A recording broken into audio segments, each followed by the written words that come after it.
Hallelujah. ഒരു പുതിയ പ്രഭാതം, അനുഗ്രഹത്തിൻ്റെ ഒരു പുതിയ ദിവസം ഞങ്ങൾക്ക് ആശംസിക്കുകയാണ്. ഇന്ന് ഞാൻ നിങ്ങളോട് പങ്കുവയ്ക്കുന്നത് സന്തോഷത്തിൻ്റെ ഒരു വലിയ സദ്വാർത്തയാണ്. കഴിഞ്ഞുപോയ എപ്പിസോഡുകളിൽ നിങ്ങളുമായിട്ട് പങ്കുവച്ച വിഷയമായിരുന്നു അശുദ്ധാത്മാക്കൾ. അവരാരാണ് എന്ന് പല പ്രാവശ്യമായിട്ട് ഞാൻ അതിനെക്കുറിച്ച് പങ്കുവച്ചിട്ടുണ്ട്. അശുദ്ധാത്മാക്കൾ എന്ന് പറയുന്നത് നഷ്ടപ്പെട്ടു പോയ മനുഷ്യാത്മാക്കളാണ്. നഷ്ടപ്പെട്ടതെന്ന് പറഞ്ഞാൽ ദൈവത്തിന് നഷ്ടപ്പെട്ടവർ. പിശാച് അവരെ കൊണ്ട് പാപം ചെയ്യിപ്പിച്ച്, ജീവിച്ചിരുന്ന കാലത്ത് പാപം ചെയ്യിപ്പിച്ച് പാപത്തിൻ്റെ അടിമകളാക്കി, സാത്താൻ്റെ അടിമയാക്കി മാറ്റി. അവരെ അവൻ തൻ്റെ മരണശേഷം ആത്മാക്കൾക്ക് സാത്താൻ തൻ്റെ ശക്തി കൊടുക്കുന്നു, തൻ്റെ ഛായ, തൻ്റെ സദൃശ്യം കൊടുത്ത് അവരെ അവൻ ഉപയോഗിക്കുകയാണ് പൈശാചിക ശക്തികളായിട്ട്. അവരാണ് അശുദ്ധാത്മാക്കൾ. ഈ അശുദ്ധാത്മാക്കളുടെ സ്വാധീനം ഭൂമിയിലില്ലാത്ത ഒരു മനുഷ്യൻ പോലുമില്ല. ഒരാൾ പോലും അതിൽ നിന്നും ഒഴിയൊഴിവില്ല.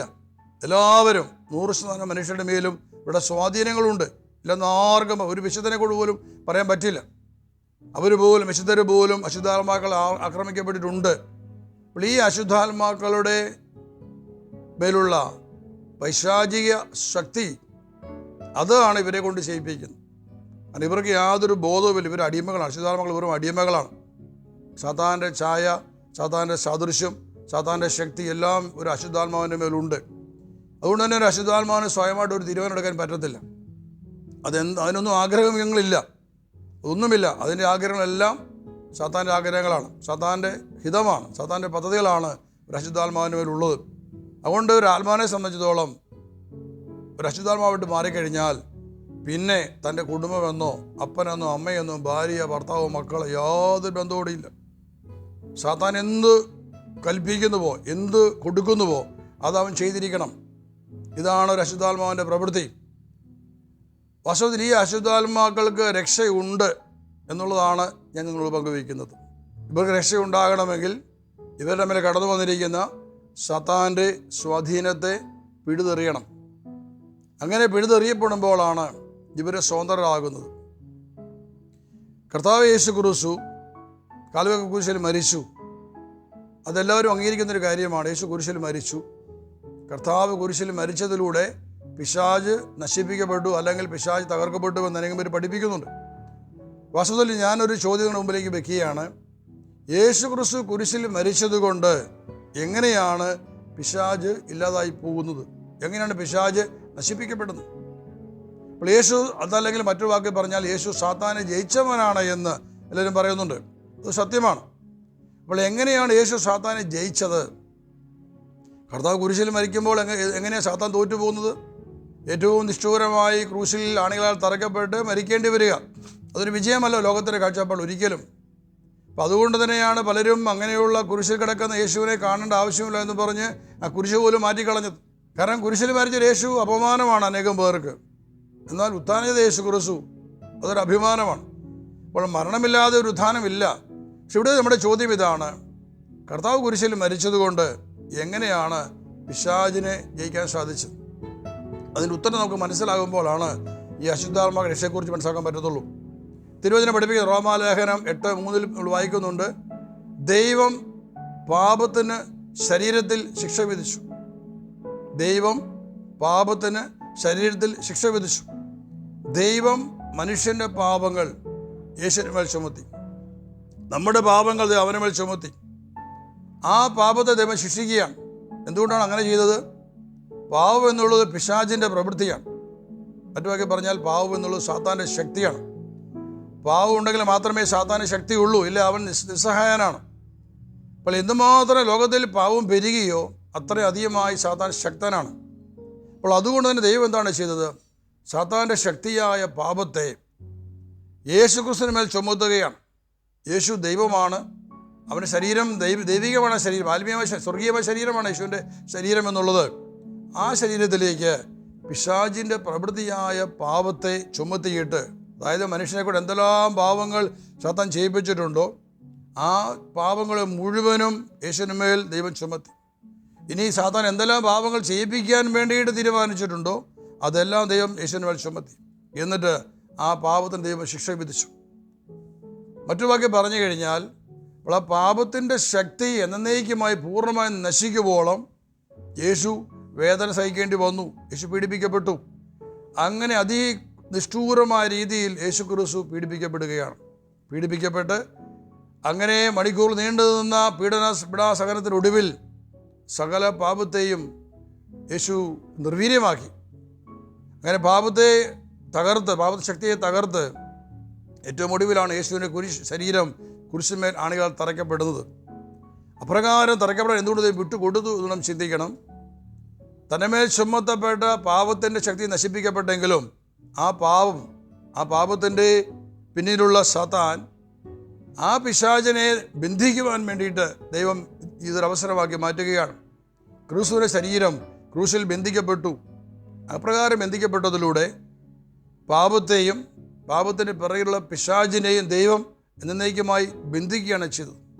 എന്നിട്ടോ യേശു കുരിശിൽ മരിക്കുന്നു എന്ന് പറഞ്ഞ് യേശുവിൻ്റെ ശരീരമാണ് ക്രൂശിൽ മരിച്ചത്. ശരീരം ക്രൂശിൽ മരിക്കുന്നു. മരണശേഷം യേശുവിൻ്റെ ആത്മാവ് ശരീരത്തിൽ നിന്ന് പുറത്തു വരുന്നു. ആ ആത്മാവ് വിജയശ്രീലാളിതനായി മഹത്വപൂർണ്ണനായി ഇറങ്ങിച്ചെല്ലുകയാണ്. He descended into hell. സാത്താൻ്റെ രാജ്യമായ നരകത്തിലേക്ക് യേശു ഇറങ്ങിച്ചെല്ലുന്നു. എന്തിനവിടെ ഇറങ്ങിച്ചെന്നത്? ആദത്തിൻ്റെ കാലം മുതൽ ക്രിസ്തുവിൻ്റെ കാലം വരെയും നഷ്ടപ്പെട്ടു പോയ കോടിക്കണക്കിന് ആത്മാക്കൾ കിടക്കുന്ന സ്ഥലം നരകമായിരുന്നു. സ്വർഗം അടയ്ക്കപ്പെട്ട് കിടക്കുകയാണ്. ആദത്തിൻ്റെ പാപത്തിൻ്റെ ഫലമായി സ്വർഗം അടയ്ക്കപ്പെട്ടു. പ്രതീക്ഷ സ്വർഗം അടയ്ക്കപ്പെട്ടു. അവിടെ ആർക്കും പ്രവേശനമുണ്ടായിരുന്നില്ല. ഈ ഭൂമിയിൽ നിന്ന് മരണം മൂലം വേർപിരിഞ്ഞു പോയ വിശുദ്ധരായ ആത്മാക്കളെ, വിശുദ്ധരുടെ ആത്മാക്കൾ, പ്രവാചകന്മാർ, ദൈവത്തിൻ്റെ ദാസന്മാർ, ദാസിമാർ, അങ്ങനെയുള്ളവരുടെ വിശുദ്ധ ആത്മാക്കളുടെ കുറച്ച് പേര് മാത്രം, അവരുടെ ആത്മാക്കളെ ദൈവം അബ്രാഹത്തിൻ്റെ മടി എന്ന അവസ്ഥയിലാണ് സ്വീകരിച്ചത്. നാം വായിക്കുന്നുണ്ട്, ലൂക്കാ സുവിശേഷം 16 വായിക്കുന്നുണ്ട്, 19 മുതൽ വചനത്തിൽ അവിടെ വായിക്കുന്നു, അബ്രാഹത്തിൻ്റെ മടി നരകം എന്നൊക്കെ പറഞ്ഞ ഭാഗങ്ങളുണ്ട്. ആ ഒരു ഭൂമിയിൽ വാസ്തവത്തിൽ ഒരു മനുഷ്യൻ്റെ മരണശേഷമുള്ള അവസ്ഥ എന്ത്, അത് കാണിക്കാൻ വേണ്ടിയാണ് വാസ്തവ ഉപമ ഈശോ പറയുന്നത്.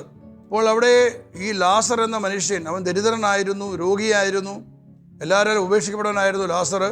അവൻ മരിച്ചു കഴിഞ്ഞപ്പോൾ അവൻ്റെ ആത്മാവിൻ്റെ ദൈവദൂതന്മാർ സംഭവിച്ച് അബ്രാഹത്തിൻ്റെ മടിയിൽ കൊണ്ടുവന്ന് വചനം പഠിപ്പിക്കുന്നു. എന്നാൽ ഈ ലോകത്തിൽ സമ്പന്നനായിട്ട് ജീവിച്ച് സുഭിക്ഷമായിട്ട് ജീവിച്ച ധനവാൻ മരിച്ചപ്പോൾ ധനവാൻ്റെ ആത്മാവ് ചെന്നുപെട്ടത് നരകാഗ്നിയിലാണ്.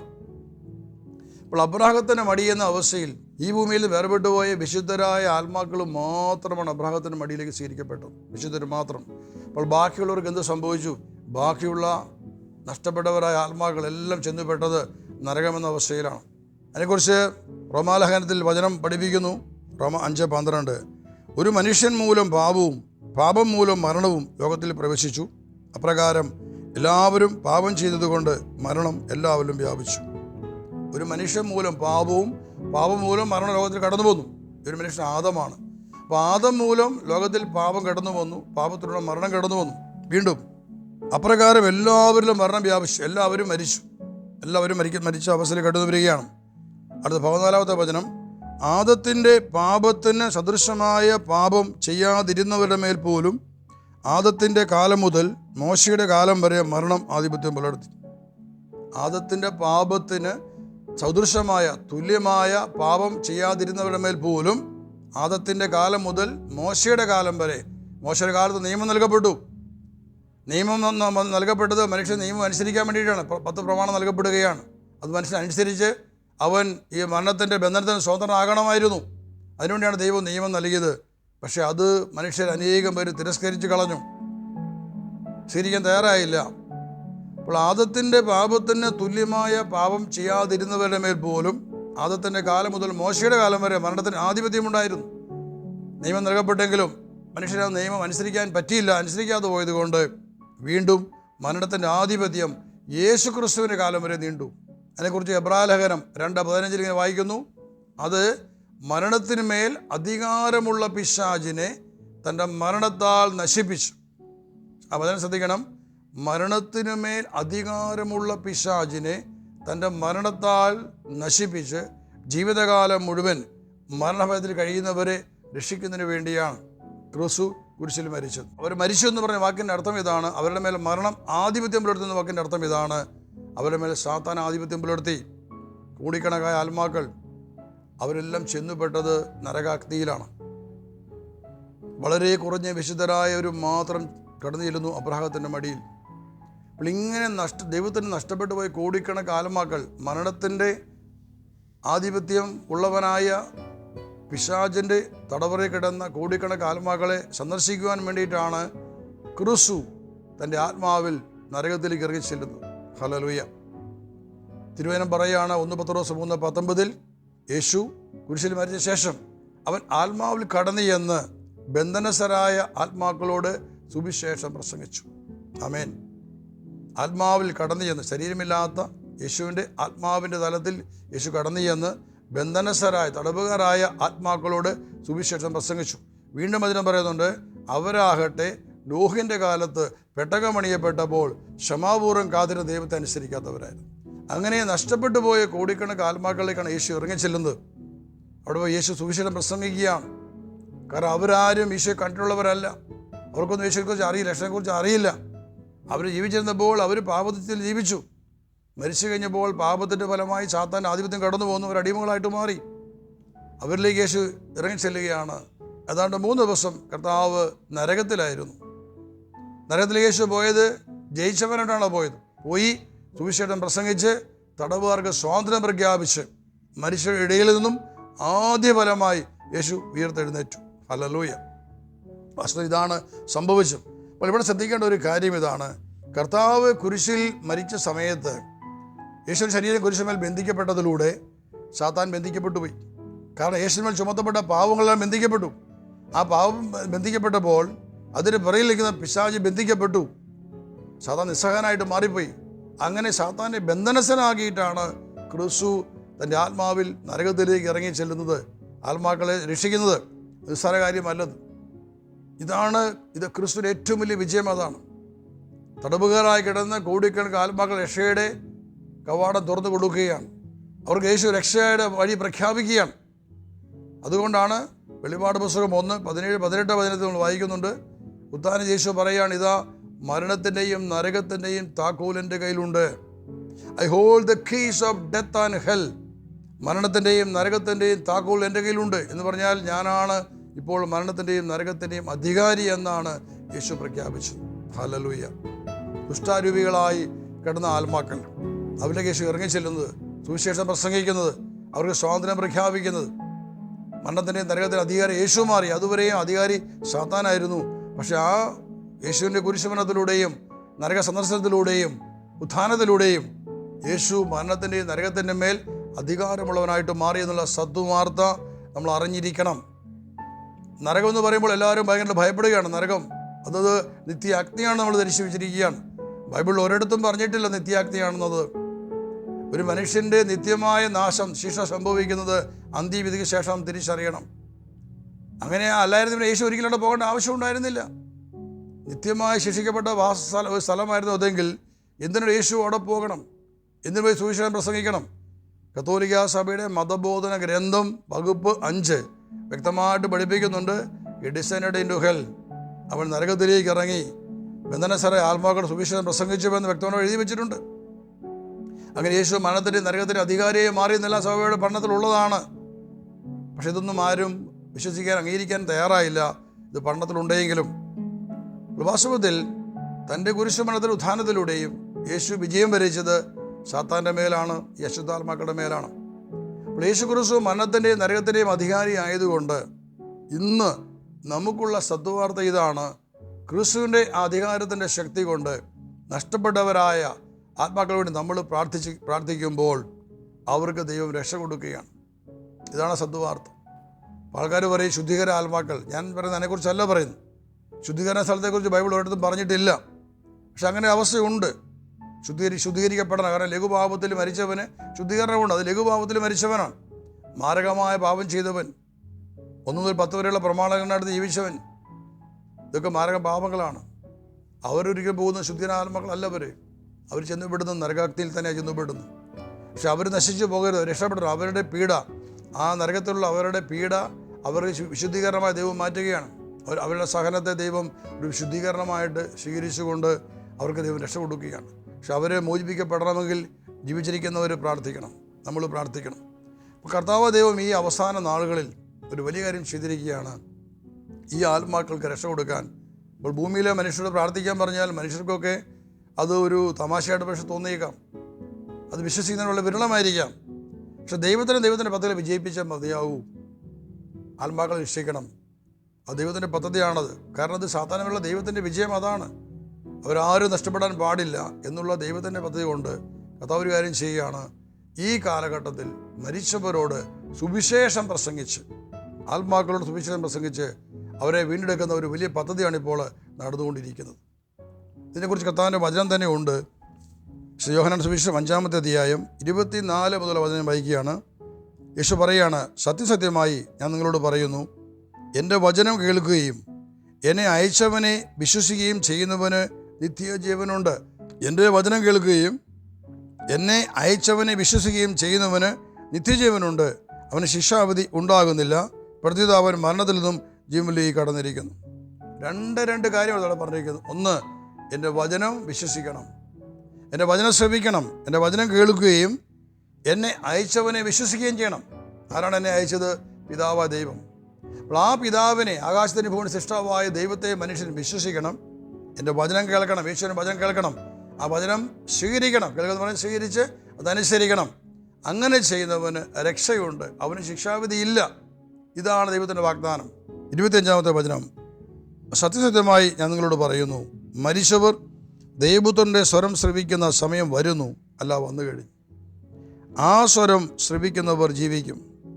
ശ്രദ്ധിക്കുക വചനം, മരിച്ചവർ ദൈവപുത്രൻ്റെ സ്വരം ശ്രവിക്കുന്ന സമയം വരുന്നു, അല്ല വന്നു കഴിഞ്ഞു. ആ സ്വരം ശ്രവിക്കുന്നവർ ജീവിക്കും. ആരാണ് ഈ മരിച്ചവർ? പലപ്പോഴും അതിനെക്കുറിച്ചുള്ള വ്യാഖ്യാനം ഇതാണ്, ഈ മരിച്ചവരെന്ന് പറഞ്ഞ ലോകത്തിൽ പാപത്തിൽ ജീവിക്കുന്നവരാണ്. അങ്ങനെയാണ് പലരും പഠിപ്പിക്കുന്നത്. ഈ ലോകത്തിൽ പാപത്തിൽ ജീവിക്കുന്നവരാണ് മരിച്ചവരെന്ന് ഈശോ പറഞ്ഞത്. അങ്ങനെയല്ല. ഈ മരിച്ചവരാരാണെന്ന് മനസ്സിലാക്കാൻ അടുത്ത വചനമുണ്ട്, 28-ലെ വചനം. ഇതിൽ നിങ്ങൾ വിസ്മയിക്കേണ്ട, എന്തെന്നാൽ കല്ലറകളുള്ളവരെല്ലാം അവൻ്റെ സ്വരം ശ്രവിക്കുന്ന സമയം വരുന്നു. ഈശോ പറയാണ്, ഇതിൽ നിങ്ങൾ വിസ്മയിക്കേണ്ട. എന്തുകൊണ്ടെന്നാൽ ദൈവപുത്രൻ്റെ സ്വരം ശ്രവിക്കുന്ന സമയം വരുന്നു. ആരാണ് സ്വരം ശ്രവിക്കുന്നത്? ശവകുടീരങ്ങളുള്ളവർ, കല്ലറകളുള്ളവർ എന്ന് പറഞ്ഞാൽ ഈ ഭൂമിയിൽ മരണം മൂലം വേർപിരിഞ്ഞു പോയ ആത്മാക്കൾ. അവരെ സൂചിപ്പിക്കാൻ വേണ്ടി തന്നെയാണ് ഇവിടെ ഈ വാക്ക് ഉപയോഗിച്ചത്, കല്ലറ എന്ന വാക്ക് ഉപയോഗിച്ചിരിക്കുന്നത്. എന്ന് പറഞ്ഞാൽ ഈ ഭൂമിയിൽ നിന്ന് മരണം മൂലം വേർപിരിഞ്ഞു പോയ ആത്മാക്കൾ ദൈവപുത്രൻ്റെ സ്വരം ശ്രവിക്കുന്ന സമയം വരുന്നു. ദൈവത്തിൻ്റെ സ്വരം ദൈവത്തിൻ്റെ വചനമാണ്. അത് ശ്രവിക്കുന്ന സമയം വരുന്നു. വീണ്ടും വചനം പറഞ്ഞിരിക്കുന്നു, അപ്പോൾ നന്മ ചെയ്തവർ ജീവൻ്റെ ഉയർപ്പിനായും തിന്മ ചെയ്തവർ ശിക്ഷാവിധി ഉയർപ്പിനായും പുറത്തു വരും. നമ്മൾ സാധാരണ വായിക്കുമ്പോൾ ഇങ്ങനെ വായിക്കും, അപ്പോൾ നന്മ ചെയ്തവർ ജീവൻ്റെ ഉയർപ്പിനായും തിന്മ ചെയ്തവർ ശിക്ഷാവിധി ഉയർപ്പിനായും പുറത്തു വരും. അതാണ് എല്ലാവരുടെയും വിശ്വാസം. നന്മ ചെയ്തവന് രക്ഷയുണ്ട്, തിന്മ ചെയ്തവന് ശിക്ഷയുണ്ട്. പക്ഷെ വാസ്തവത്തിൽ ഇവിടെ വചനം ശ്രദ്ധിക്കേണ്ടത് അപ്പോൾ നന്മ ചെയ്തവർ എന്നാണ്. എപ്പോൾ ഈ സുവിശേഷം പ്രഘോഷിക്കപ്പെടുമ്പോൾ, ദൈവപുത്രൻ്റെ സ്വരം പ്രഘോഷിക്കപ്പെടുമ്പോൾ, വചനം പ്രഘോഷിക്കപ്പെടുമ്പോൾ നന്മ ചെയ്തവർ എന്നാണ് വായിക്കാൻ മനസ്സിലാക്കേണ്ടത്. എന്ന് പറഞ്ഞാൽ ആരാ നന്മ ചെയ്തത്? ചെയ്യുന്ന നന്മ ഇതാണ്, വിശ്വസിക്കുന്നു. അവർ ദൈവത്തിൻ്റെ വചനം വിശ്വസിക്കുന്നു. അത് വിശ്വസിക്കുന്നവൻ രക്ഷ പ്രാപിക്കും, അവൻ നിത്യജീവനുണ്ടാകുന്നു. അപ്പോൾ വിശ്വസിക്കാത്തവൻ തള്ളപ്പെട്ടു പോവുകയാണ്, ശിക്ഷിക്കപ്പെടുകയാണ്. ഇതാണ് അതിൻ്റെ സത്യം. ഇനി നമുക്ക് അതിനകത്ത് തിരിച്ചു വരാം. 25-ലെ വചനം പറഞ്ഞിരിക്കുകയാണ്, മരിച്ചവർ ദൈവപുത്രൻ്റെ സ്വരം ശ്രവിക്കുന്ന സമയം വരുന്നു, അല്ല വന്നു കഴിഞ്ഞു.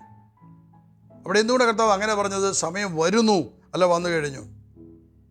വരുന്നു, അല്ല വന്നു കഴിഞ്ഞു.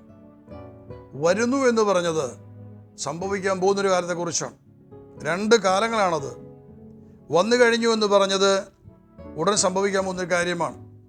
യേശു കുരിശിൽ മരിച്ചപ്പോൾ ആത്മാവിൽ യേശു ഇറങ്ങിച്ചെന്ന് നരകത്തിലേക്ക് ഇറങ്ങിച്ചെന്ന് സുവിശേഷം പ്രസംഗിച്ചു. അത് നടന്നു കഴിഞ്ഞു, വന്നു കഴിഞ്ഞ സമയം. പക്ഷേ യേശു പറഞ്ഞിരുന്നു, വരുന്നു, which is going to happen, which is going to come in the future.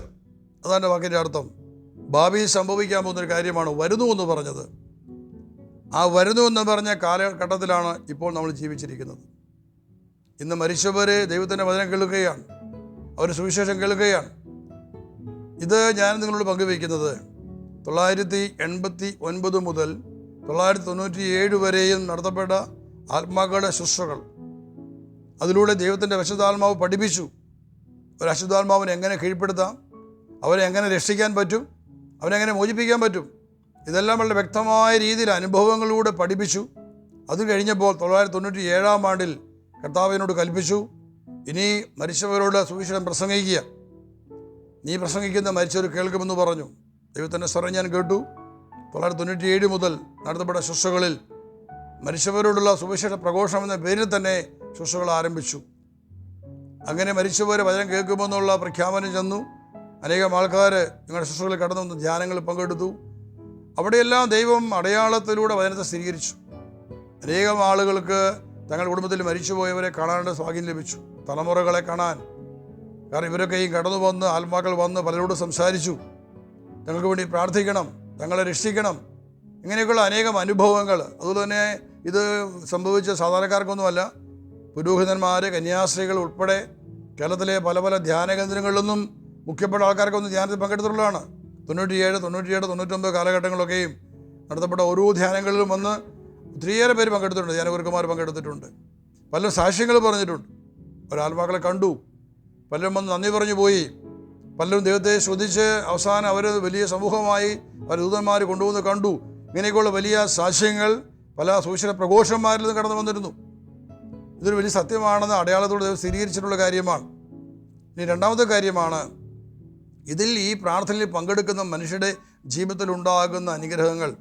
അനേകം വർഷങ്ങളായി സാമ്പത്തികമായി ഞെരുക്കപ്പെട്ട് കടബാധിൽ നട്ടനിരഞ്ഞ വസ്തുക്കൾ വിറ്റ് ഒരുപക്ഷെ ആത്മഹത്യ മാത്രമേ നിവൃത്തിയുള്ളൂ, അങ്ങനെ ജീവിച്ച മനുഷ്യർ കടന്നു വന്ന ധ്യാനങ്ങൾ കൂടി അത്ഭുതകരമായ വിടുതൽ പ്രാപിച്ചു.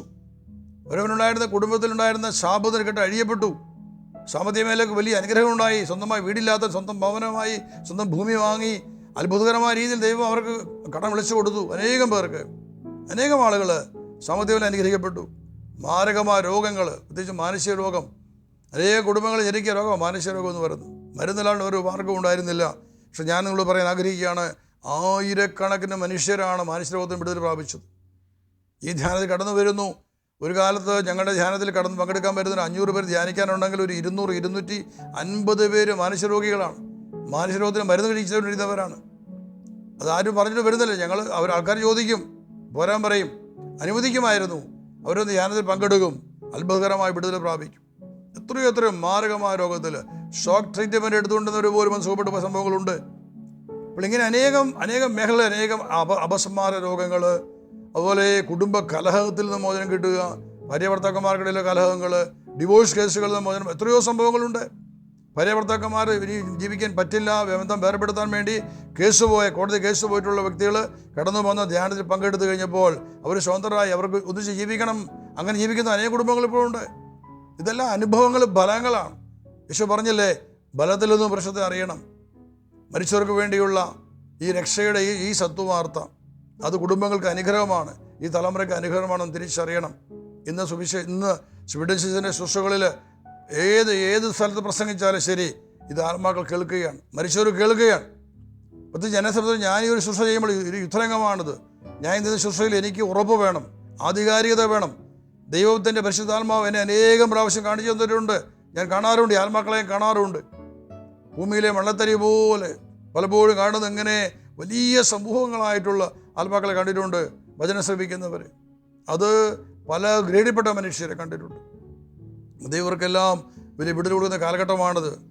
മരിച്ചവരുള്ള സുവിശേഷ പ്രഘോഷണത്തിലൂടെ രക്ഷപ്പെടുന്നു. ഈ കഴിഞ്ഞു പോയ 997 മുതൽ 20 വർഷം കഴിഞ്ഞപ്പോൾ 20-ാം വർഷമാണിത്. 20 വർഷങ്ങൾക്കാലം കൊണ്ട് ലോകത്തിൻ്റെ നാനാഭാഗത്തു നിന്ന് അനേകം ആത്മാക്കളെ ദൈവം ശേഖരിച്ചു കഴിഞ്ഞു എന്നുള്ളത് ഒരു വലിയ സത്വാർത്തകളെ പങ്കുവയ്ക്കാൻ ആഗ്രഹിക്കുകയാണ്. ഇതൊന്നും സങ്കല്പങ്ങളല്ല, യഥാർത്ഥങ്ങളാണ്. ഇന്ന് നമ്മുടെ തലമുറയെ സംഭവിച്ചുകൊണ്ടിരിക്കുന്ന വലിയ കാര്യങ്ങളാണ്. ഇതിന് ഏറ്റവും പ്രധാനപ്പെട്ട കാരണം, ഇത് വ്യക്തികളുടെ മനുഷ്യൻ്റെ മഹാത്മ്യമല്ലത്. കർത്താവ് നൽകിയ ഒരു അഭിഷേകമുണ്ട്, സ്പിരിറ്റ് ഇൻ ജീസസ്. ഇതൊരു അഭിഷേകമാണിത്. യേശു ക്രിസ്തു സ്വീകരിച്ച അഭിഷേകം, യേശുവിലേക്ക് വന്ന പരിശുദ്ധാത്മാ അഭിഷേകമാണ്. കാലത്തിൻ്റെ പൂർണ്ണതയിൽ ദൈവം ഭൂമിയിലേക്ക് അയച്ചിരിക്കുകയാണ് ഇപ്പോൾ ഈ പേരിൽ, സ്പിരിറ്റ് എന്ന പേരിൽ, സ്പിരിറ്റ് ഇൻ ജീസസ്. ഈ അഭിഷേകത്തിൻ്റെ ഫലമായിട്ടാണ് ഈ ശുശ്രൂഷകൾ നടത്തപ്പെടുമ്പോൾ മരിച്ചവർ വചനം ശ്രമിക്കുന്നത്. ഇതൊരു മനുഷ്യനെ കഴിയുമല്ലത്, ഒരു മനുഷ്യനെ കൊണ്ട് പറ്റുന്ന കാര്യമല്ലത്. എന്നെ സംബന്ധിച്ച് എനിക്കറിയാം, ഞാൻ ഒന്നുമല്ല, ഞാൻ വെറുതെ നിൽക്കുകയാണ്. പക്ഷെ ദൈവം എന്നെ വിശ്വസിച്ചു, എന്നെ മേലെ വെച്ചൊരു അഭിഷേകമുണ്ട്. ഈ സ്പിരിറ്റ് അഭിഷേകം, യേശുവിൽ വസിച്ച പരിശുദ്ധാത്മാവിന്റെ അഭിഷേകം, ഈ അഭിഷേകമാണ് എല്ലാം ചെയ്യുന്നത്. ഞാൻ നിന്നു കൊടുക്കുകയാണ് ദൈവത്തിൻ്റെ മുമ്പിൽ. ദൈവത്തിൻ്റെ പ്രവർത്തികളാണിത് ഈ ലോകത്തെ വീണ്ടെടുക്കുവാനായിട്ടുള്ളത്. അതുകൊണ്ട് ഈ ശബ്ദവാർത്ത ശ്രമിക്കുന്ന നിങ്ങൾക്ക്, നിങ്ങളുടെ കുടുംബങ്ങൾക്ക്, നിങ്ങളുടെ തലമുറകൾക്കും കർത്താവിൻ്റെ വിമോചനം ഇവിടെ ലഭിക്കട്ടെ ഞാൻ പ്രാർത്ഥിക്കുകയാണ്. നിങ്ങളുടെ തലമുറകളിൽ കിടക്കുന്ന അനേകം ബന്ധനസ്ഥരായ ആത്മാക്കൾ, അനേകം തലമുറകൾ യേശുവിൻ്റെ നാമത്തിൽ വചനം ശ്രമിച്ച് അവർ സ്വതന്ത്രരാക്കപ്പെടട്ടെ. കർത്താവേ ഞാൻ പ്രാർത്ഥിക്കുന്നു, തൻ്റെ വചനം അയച്ച് ഞങ്ങൾ മനുഷ്യരെ വിടുവിക്കുന്നു, മരിച്ചവരെ വിടുവിക്കുന്ന ദൈവമേ, അവിടുത്തെ വചനം അയച്ച് എല്ലാ തലമുറകളെയും വിടുവിക്കണേ എന്ന് പ്രാർത്ഥിക്കുന്നു. ചില ആത്മാക്കളെയും വീണ്ടെടുക്കണമേ എന്ന് പ്രാർത്ഥിക്കുന്നു. തിരുമുമ്പിലേക്ക് എല്ലാവരെയും അവർ യേശുക്രിസ്തു പങ്കെടുത്തുകൊണ്ടിരിക്കുന്ന കേട്ടുകൊണ്ടിരിക്കുന്ന ഓരോ മക്കളെ, കുടുംബങ്ങളെ സമർപ്പിച്ചുകൊണ്ട് അവിടെ തലമുറകളിലേക്കെല്ലാം ദൈവത്തിൻ്റെ വചനം കടന്നു ചെല്ലട്ടെ. ആര് വിശ്വസിക്കുന്നുവോ അവരുടെ കർത്താവിൻ്റെ ശക്തി കടന്നു ചെല്ലട്ടെ. ഓരോ തലമുറകളും യേശുവിൻ്റെ നാമത്തിൽ കീഴടങ്ങട്ടെ. എല്ലാ ആത്മകളെ, അശുദ്ധാത്മക്കളെ യേശുക്രിസ്തുവിൻ്റെ നാമത്തിൽ ബന്ധിക്കുന്നു. നഷ്ടപ്പെട്ടവരെ യേശുവിൽ ബന്ധിക്കുന്നു. അവരെല്ലാം കീഴടങ്ങട്ടെ. അവരെല്ലാം ദൈവത്തിൻ്റെ വചനത്തിലൂടെ അവർക്ക് യേശുവിനെ കർത്താവ് സ്വീകരിക്കട്ടെ, രക്ഷപ്രാപിക്കട്ടെ എന്ന് പ്രാർത്ഥിക്കുന്നു. ആമേൻ. കർത്താവേ, ഹല്ലേലൂയ. സ്തുതിച്ച് നന്ദി പറഞ്ഞ് മഹത്വപ്പെടുത്തുന്നു. പരിശുദ്ധ കന്യാമറിയത്തിന് കൊടുത്ത വലിയ അധികാരം, അവൾ നിന്നെ തലവർക്കുമെന്ന് സാത്താനോട് പറഞ്ഞ ആ വലിയ വാഗ്ദാനം ഈ തലമുറ നിറവേറപ്പെടുകയാണ്. പരിശുദ്ധ കന്യാമറിയത്തിലൂടെ പിശാചിൻ്റെ ശക്തിയെ തകർത്ത് അശുദ്ധാത്മാക്കളെ സ്വതന്ത്രമാക്കപ്പെടുകയാണ്. നന്മ നിറഞ്ഞ മറിയമേ എന്ന പ്രാർത്ഥനയിലൂടെ, ജപമാല പ്രാർത്ഥനയിലൂടെ അശുദ്ധാത്മാക്കളുടെ മേലുള്ള സാത്താന ശക്തിയെ പിടിതെറിഞ്ഞ് ഓരോ ആത്മാക്കളും സ്വതന്ത്രമാക്കപ്പെടുകയാണ്. തവൻ പ്രാർത്ഥിക്കുന്നു, ജ്ഞാനത്തിൻ്റെ ശക്തി തലമുറകളിലേക്ക് ഇറങ്ങിച്ചെന്ന്, അടിമകളിലേക്ക് ഇറങ്ങിച്ചെന്ന് അവരെല്ലാം സ്വതന്ത്രമാകട്ടെ എന്ന് പ്രാർത്ഥിക്കുന്നു. നന്മ നിറഞ്ഞ മറിയമേ സ്വസ്തി, കർത്താവ് അങ്ങയുടെ കൂടെ സ്ത്രീകളിൽ അങ്ങ് അനുഗ്രഹിക്കപ്പെട്ടവളാകുന്നു. അങ്ങയുടെ ഉദരത്തിൻ ഫലമായി ഈശോ അനുഗ്രഹിക്കപ്പെട്ടവനാകുന്നു. പരിശുദ്ധ മറിയമേ തമ്പുരാൻ്റെ അമ്മേ, പാപികളായ ഞങ്ങൾക്ക് വേണ്ടി ഇപ്പോഴും ഞങ്ങളുടെ മരണസമയത്തും തമ്പുരാൻ്റെ അപേക്ഷിച്ചു കൊള്ളണമേ. അമേൻ. പിതാവിൻ്റെയും പുത്രൻ്റെയും പരിശുദ്ധാത്മാവിൻ്റെയും നാമത്തിൽ അമേൻ. ഹല്ലേലൂയ. Praise the Lord.